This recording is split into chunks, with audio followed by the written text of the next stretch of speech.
Folomov has come out with a small keychain battery charger that also acts as a power bank for 18650, 20, 700, and 21700 batteries. Thanks to them for sending this out to me to take a look at.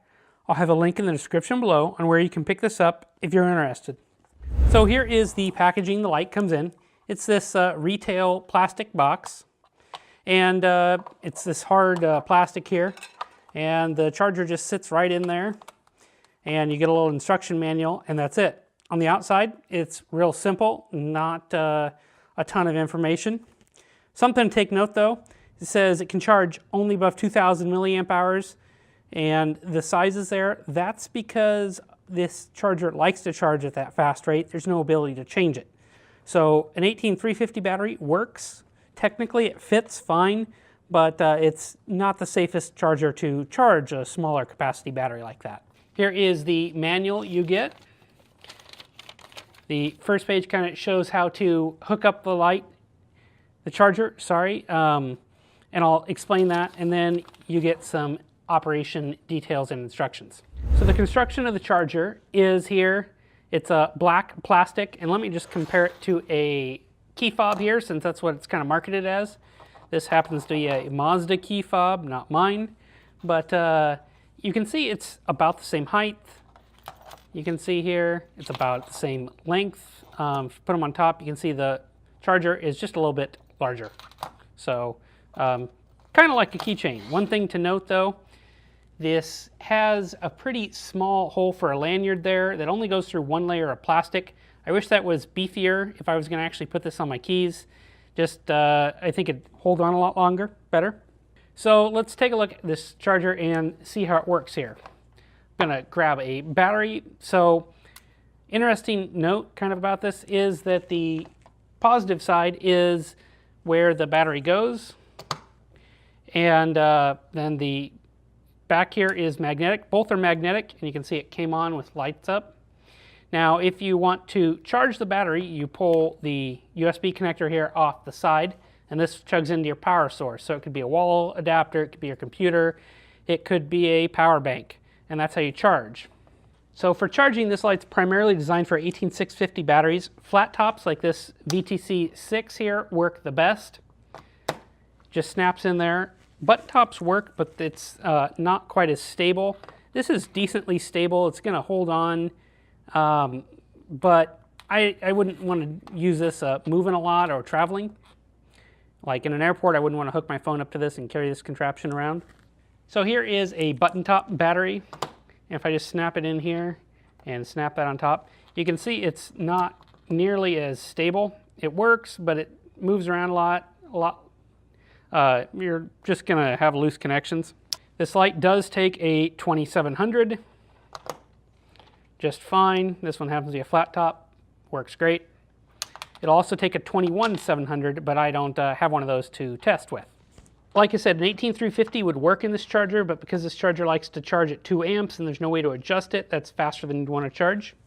In my tests, I saw closer to 1.8 amp charging speed, and it stopped charging my LG HG2 here at a terminal voltage of 4.157 volts, so plenty safe, actually just slightly low. As a power bank, this gets a little interesting. You've got the USB charger here on the side.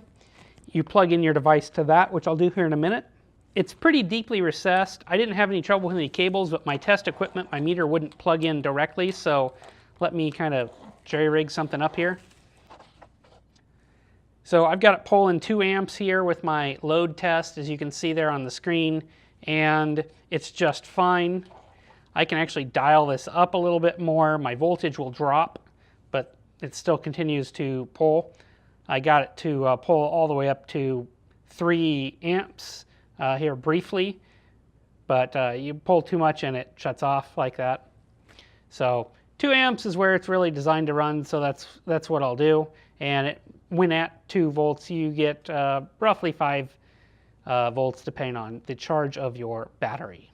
I had one problem with this. The charger stopped charging a phone when I had it on there with an unprotected LG HG2 at 2.82 volts. And this is fairly low. I wouldn't want to run it any lower. When I went to charge the battery back up with the same charger, it was very slow to bring the cell up.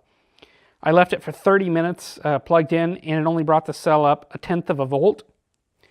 And I put the battery in a different charger, my ISDC4, and let it charge for a bit, and then swapped it back out here, and it was fine in doing that.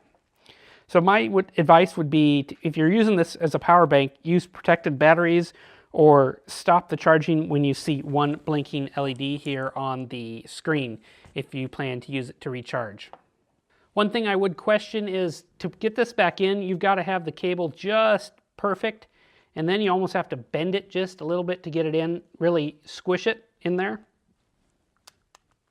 And then it fits. Over time, I'd question how strong this connector is here on the side. You may get some loose connections there. In my testing for about a week or so, it hasn't been a problem. My conclusion is, if you've ever wanted to take a charger with you everywhere you go on your keyring, this lets you accomplish that, with the bonus of it being a power bank too, if you have a cable for your phone. Personally, I won't be adding it to my keys as for an EDC, as it's a little bit larger than I want to attach on a daily basis and makes your keys even bulkier. But you could do this if you wanted to. For me, this will go into my Tornado prep bag. Button top cells in this are a little unstable, as I mentioned, since that positive terminal goes into that recessed body cavity here that actually stands up. It just makes it not very stable. Maybe a future version could have a different mounting system so that button top is recessed yet still makes electrical contact. I think this would be best used if you were to charge this from a stationary position, say a desk or a countertop. If you wanted to charge it at work and you just want to leave it there, that'd work good for that. This probably isn't going to be my first choice when I'm traveling or something like that. My ThruNite C2 here that I reviewed maybe a couple months ago, I like that because it's all self-contained and everything's in there. I don't have any loose connections or open connections, and I can easily shove it in a pocket. Overall, I think this Folomov key charger is a pretty unique product, and I'm glad somebody's thinking of making products kind of like this. I'll have a link in the description below to where you can pick this up on Amazon if you're interested. It's pretty affordable, and it will certainly meet some people's needs really well. As always, thank you for watching my video. This is a busy time for me with reviews. I've got quite a few coming up, so make sure you like this video and subscribe to the channel. Thanks for watching.